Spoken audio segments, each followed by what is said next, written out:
All Blacks over Canada, 63 points to nil. Unfortunate for the Canadians, not quite to get on the board, but a valiant effort from them at times. All Blacks really ruthless at times, and other times the conditions seem to cause a fair few errors. I'll get to the stats at the end, but let's just say there were a lot of knock-ons, a lot of scrums. But again, all the players talked pre-match, and the team at the ground talked about it at halftime, and the players talked about it after the game. It's humid in a hot stadium with a roof on, and that causes sweaty players and some slippery ball. But yeah, to go over the game very quickly, the All Blacks took their kickoff early and pretty much got within a metre of the Canadian line within the first minute. From there, scrum reset, and eventually free kick and penalty try to the All Blacks. That's the first scoring of the game. Initially, they thought it might have been Kieran Reid going over. I'm kind of glad it was a penalty try, because if they'd awarded that try, it would have been it would have needed checking, because I'm not sure if he even got it down. But either way, it was a penalty try. 7-0 early to the All Blacks. 8 minutes. Jordie Barrett gets a try from a huge cross kick. He is out on his lonesome. There's nobody even near him. DTH van der Merwe, who's supposed to be on the left wing, I guess has been making himself busy, because he is one of the better Canadian players. He's trying to influence the game, but there's nobody on the left wing marking Jordie, and he takes a try as easy as he ever liked to score. 14-0. 10 minutes, it gets a wee bit loose, but New Zealand lose a line out, and Canada gets some good go forward ball. Eventually they box kick it, and there was a moment where, because I was listening to the New Zealand commentary feed, they were a little bit unhappy with a tackle on Beauden Barrett, because he was jumping for a high ball. The prop got him, but I think he was just on the ground, so nothing was doing with that. 15 minutes, TMO looks at a try for TJ Perenara in the corner, but he grounds it just short of the line. No problem with him being foot in touch, but he grounds it just short of the line. So one of many chances that the All Blacks didn't quite convert in this game. About a minute later, though, Sonny Bill, who had a pretty good game. It's hard to judge with the gulf in class between these sides, but Sonny Bill was impressive. He gets a try. They go through the phases. Sonny Bill puts on a little step. There's a bit of bad defense, but Sonny Bill is a class player and can make you look like a bad defender pretty easily. Richie Mo'unga converts at 21-0. And then there's a gap of no scoring for quite some time. 17 minutes is that try. 36 is the next one. So the Canadians kind of step into the game a wee bit. They even get their own line break. Nelson goes very close to scoring. He puts a little shimmy move on, but Beauden Barrett recovers in time to pull him down before the line. That's about as close as Canada got. I think that we all would have liked Canada to get that one try. The crowd was definitely into it behind them, but not quite to be done. Eventually, the All Blacks slow the ball down a bit. Canada wins a penalty.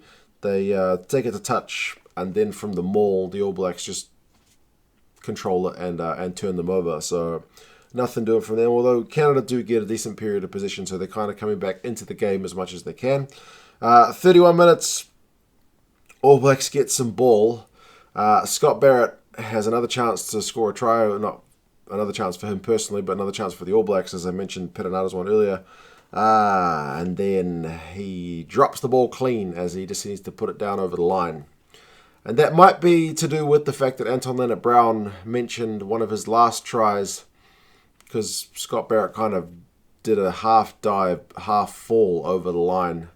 And Anton Leonard-Brown said it was like an old man scoring a try. So I guess Scott Barrett tried to do it a little bit more like a young man, but ended up dropping the ball. He wasn't the only Barrett to drop the ball in this game, and the Barretts weren't the only players. The ball was slippery.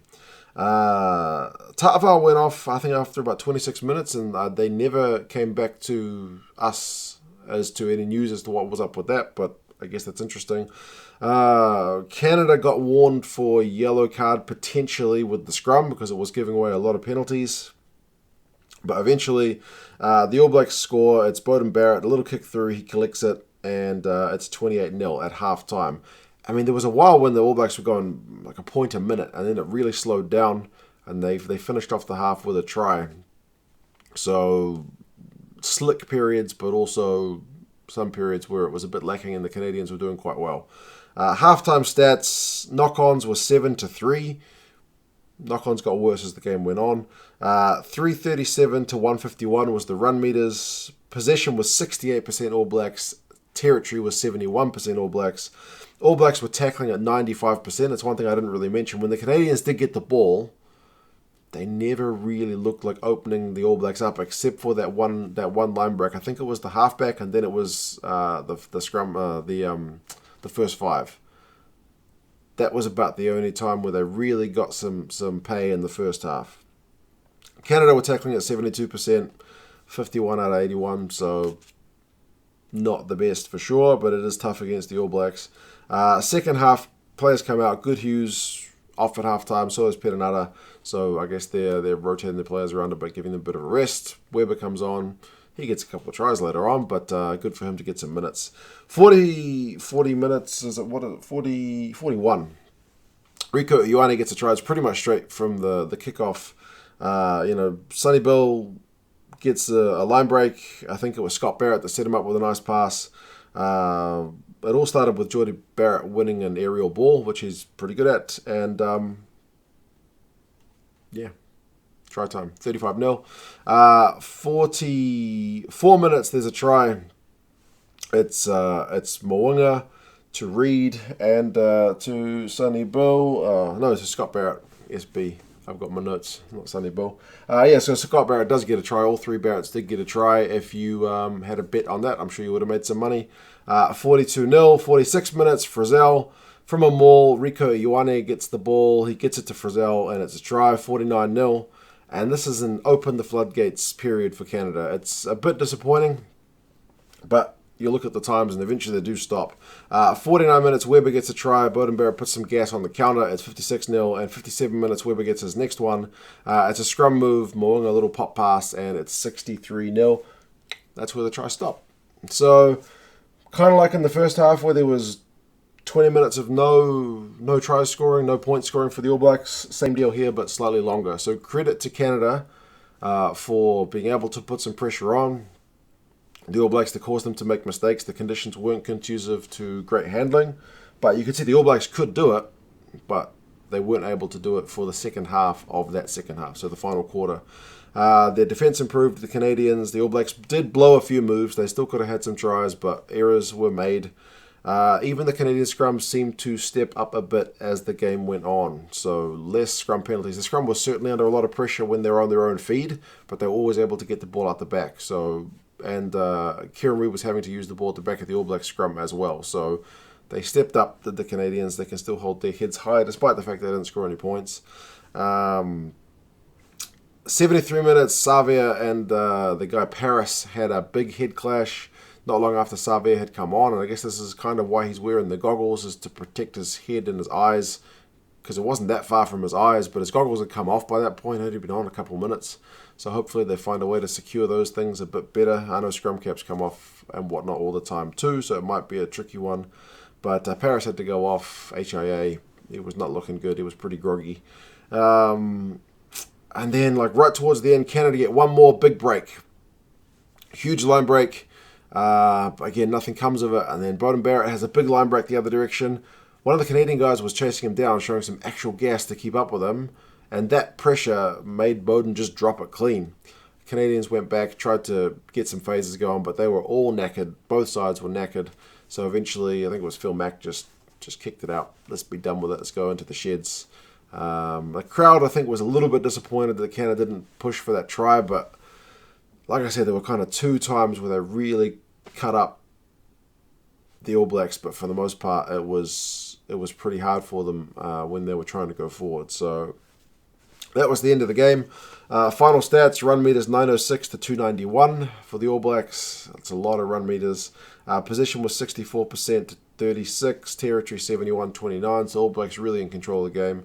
Lineouts were a problem for Canada because there were a few times where they did set themselves up with a chance to attack.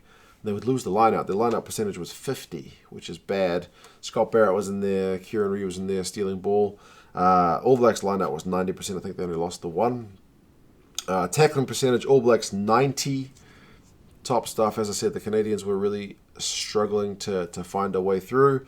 The Canadians were at 69%, making 102 tackles from 148 attempted tackles. That is pretty bad, but again, difference in class between these two teams. Canadians didn't give up. After 57 minutes, All Blacks no more tries after kind of a disappointing period where they did let the All Blacks just run riot. They still had the heart to kind of close up shop, which is encouraging. And the All Blacks will be pleased if they are going to have more games in these conditions that they still do have the skills to turn this on when they need to.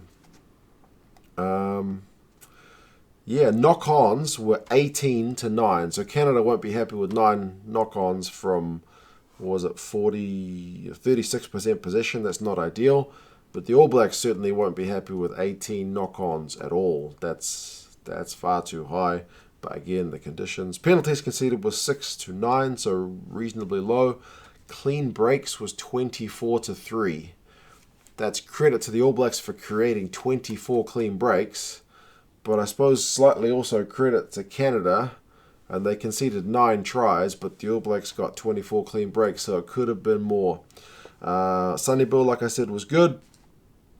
At one point, I gave Johan Huget a bit of grief in the France-USA game because he came in at scrum half and flicked a really bad pass. TJ Perenara had one moment like that in this game, so fair is fair to call that one out. But yeah, some of the Canadian guys made a whole bunch of tackles. All Black guys got a whole bunch of run meters. That's just kind of the way the game went. For Canadians, the NHL starts tomorrow. The Maple Leafs are playing the Senators, so that should be a bit of fun. Remember watching that opening game the other season, a few seasons ago, when Austin Matthews made his debut. He scored 4 goals on his debut? 5? Can't remember. But yeah, good times. I'm going to go to bed. It's 1:30 here in New Zealand. Good game. Not the absolute 3-figure blowout that it could have been, and some people were maybe predicting. Pity the Canadians didn't get any points. There didn't seem to be any drastic injuries, although the All Blacks propping situation is one that I'll be, reading in the news tomorrow to see if there's any updates. But yeah, you guys let me know your thoughts on the game, and I will talk to you again soon. See you later. Remember, guys, if you're looking for All Blacks World Cup gear, head over to England Rugby Store. They've got the supporters jerseys, training gear, World Cup replica jerseys, the actual performance jerseys. If you want 10% off, use the code 2cents10. Link in the description plus the code. And yeah, grab yourself some gear.